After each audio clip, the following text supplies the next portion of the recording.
Salut à tous les passionnés de foot. Bienvenue sur cette vidéo explosive où on plonge au cœur d'une controverse qui fait trembler la Coupe d'Afrique des Nations 2025. Imaginez, un tournoi organisé au Maroc, des stades en feu, des stars comme Sadio Mané et Achraf Hakimi qui brillent. Mais soudain, des accusations d'arbitrage truqué volent la vedette au but spectaculaire. Oui, vous avez bien entendu.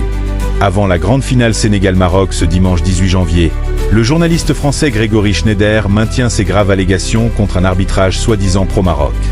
Est-ce une tempête dans un verre d'eau ou le scandale du siècle? Accrochez-vous, parce qu'on va décortiquer tout ça avec des faits réels, des analyses pointues et des réactions enflammées. Si vous aimez le foot sans filtre, likez, abonnez-vous et activez la cloche pour ne rien rater. Allons-y. D'abord, remettons les pendules à l'heure sur cette CAN 2025. Organisée au Maroc pour la première fois depuis 1988, cette édition est un événement monumental. Le pays hôte a investi massivement. Stade ultramoderne à Rabat, Casablanca, Tanger et ailleurs, une ambiance électrique avec des fans déchaînés, et une organisation saluée par la CAF malgré quelques couacs logistiques. La compétition a débuté fin décembre 2025 avec 24 équipes, et on en est maintenant à la finale tant attendue. Le Maroc, les Lions de l'Atlas, arrivent en finale après un parcours impressionnant. Ils ont dominé leur groupe A avec 7 points, battu la Tanzanie 1-0 en 8e, le Cameroun 2-0 en quart, et le Nigeria au tir au but en demi, 0-0, 4-2 tab. De l'autre côté, le Sénégal, tenant du titre depuis 2022, a été impitoyable. Victoire 3-1 contre le Soudan en 8e, puis des succès étriqués mais solides contre la RD Congo et l'Égyptin à 0 en demi grâce à un but tardif de Sadio Mané. C'est la dream finale. Les deux meilleures nations africaines au classement FIFA, un duel de titans qui promet du spectacle pur. Mais voilà, l'ombre de la polémique plane. Tout a commencé le 9 janvier, après le quart de finale Maroc-Cameroun. Les Lions de l'Atlas l'emportent 2-0, mais le match est entaché de décisions arbitrales controversées. L'arbitre mauritanien, sous le feu des critiques, ignore 2 pénaltys potentiels pour le Cameroun. Un coude d'un défenseur marocain sur un joueur camerounais et d'autres fautes flagrantes non sanctionnées. Sur le plateau de l'équipe TV, Grégory Schneider, journaliste à Libération et figure respectée du foot français, explose. Il qualifie le match de parodie et accuse l'arbitre d'être en service commandé. Ces mots exacts? Ce qui serait bien, c'est qu'on gagne un peu de temps et qu'on leur donne la coupe directement. Qu'on arrête de me prendre, moi spectateur, pour une bille. L'arbitre est en mission.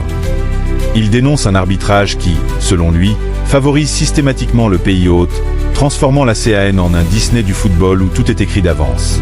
Ces déclarations ont fait l'effet d'une bombe, provoquant des réactions jusqu'en Afrique et au-delà. Et devinez quoi? Invité à revenir sur ses propos mercredi soir, juste avant les demi, Schneider n'a pas reculé d'un pouce. Non, pas du tout, a-t-il tranché quand on lui a demandé s'il regrettait d'avoir exagéré. Il maintient sa vision. Depuis le début de la CAN, l'arbitrage penche en faveur du Maroc. Pour lui, ce n'est pas une question de nationalité, que ce soit contre des Camerounais, des Croates ou qui que ce soit, c'est une insulte au football pur. Schneider pointe des exemples concrets, des coups francs où les Marocains bloquent les adversaires sans carton, des fautes ignorées, et une permissivité générale qui avantage les autres.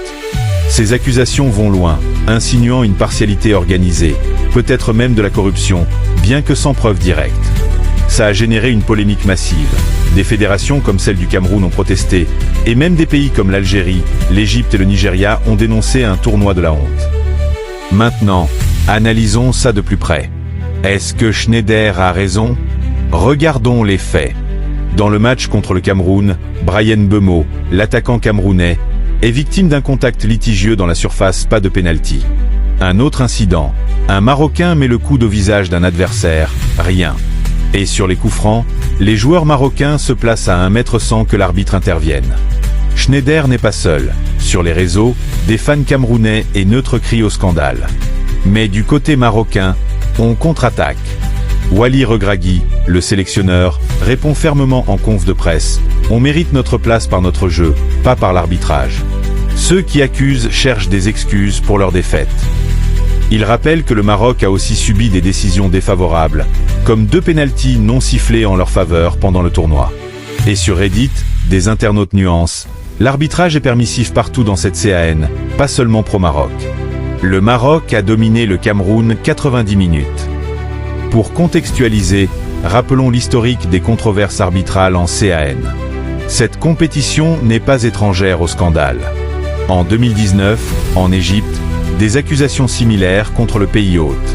En 2022 au Cameroun, des erreurs VAR ont fait jaser. La CAF a introduit la VAR pour plus de transparence, mais ici, au Maroc, des doutes persistent. Pourquoi ? Peut-être la pression du public local, ou des influences plus sombres. La CAF est souvent critiquée pour son opacité. Schneider, en tant que journaliste indépendant, met le doigt sur un problème récurrent. Quand un pays organise, l'arbitrage peut-il rester neutre ? Des études montrent que les hôtes gagnent plus souvent grâce à des avantages maison, mais est-ce truqué ou juste psychologique ? Passons aux réactions. Du côté camerounais, Christian Kofane, un ancien joueur, tacle la ferveur marocaine mais défend l'esprit du jeu. Au Nigeria, après leur défaite en demi, des voix s'élèvent. Les tirs au but étaient tendus, mais l'arbitrage global penche. L'Égypte, battue par le Sénégal, n'accuse pas directement, mais Mohamed Salah parle d'un tournoi inégal. En France, Schneider reçoit des soutiens mais aussi des critiques pour francocentrisme. Sur les réseaux, c'est la guerre. Hashtag arbitrage pro-Maroc vs hashtag justice pour le foot. Même des médias algériens appellent ça le tournoi de la honte, rappelant des rivalités régionales. Et maintenant, sur la finale Sénégal-Maroc. Ce match du 18 janvier à Rabat sera électrique. Le Sénégal, avec Mané, Koulibaly et un Pape Thiaw tacticien, vise un doublé historique. Ils sont solides défensivement, comme vu contre l'Égypte, 1-0, but de Mané à la 78e. Le Maroc, boosté par son public, compte sur Hakimi, Ziyech et un Bounou héroïque au tir au but contre le Nigeria. Pronostic ? Si l'arbitrage reste fair, le Sénégal pourrait l'emporter 2-1, grâce à leur expérience. Mais si les accusations de Schneider se vérifient, attention au chaos. Le Maroc rêve d'un premier titre depuis 1976. Chez eux, ce serait légendaire. Pour approfondir, parlons des enjeux plus larges. Cette polémique met en lumière les défis du foot africain. Corruption potentielle, influence des fédérations puissantes comme la marocaine et besoin d'une réforme arbitrale. La CAF doit répondre. Plus de transparence VAR, arbitre neutre de continent extérieur ? Schneider, en maintenant ses propos, force le débat. Est-il un lanceur d'alerte ou un agitateur ? À vous de juger dans les commentaires. En résumé, cette scène 2025 est un roller coaster. Du beau jeu, des stars, mais une controverse qui pourrait marquer l'histoire. Avant Sénégal-Maroc, les accusations persistent et le monde du foot retient son souffle. Qui soulèvera la coupe ? Le talent ou les coulisses ? Dites-moi votre avis en bas. Partagez cette vidéo si elle vous a captivé. Et on se retrouve après la finale pour un débrief. Merci d'avoir regardé. Peace out les footeux.